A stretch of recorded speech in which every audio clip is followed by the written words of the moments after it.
So the course reflection for broadcast management, I learned a lot of different types of styles of management that each manager may have. Also, that everybody that is in a management role is not always a leader, even though they should be. But that's not usually how it goes. From this class was fine for the. I mean, yeah, it was fine. But I think if you're not going to like really pursue management, then it's kind of one of those back burner classes. Kind of like it's fine to take. It's good stuff to know.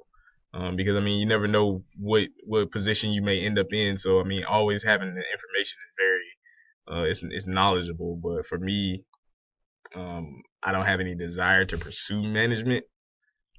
So I'm not really, it's not up there on like my top classes that I've taken now, but I think it's an important class to have. I think it's not one of those that just you should just toss away, because I mean you learned a lot. I mean I learned a lot from things that you taught us from out the book to your experiences working at stations.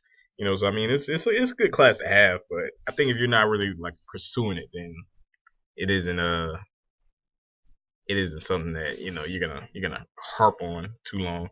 The format was fine. The tests and everything were fine.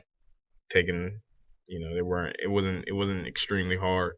So I don't think you need to change up anything.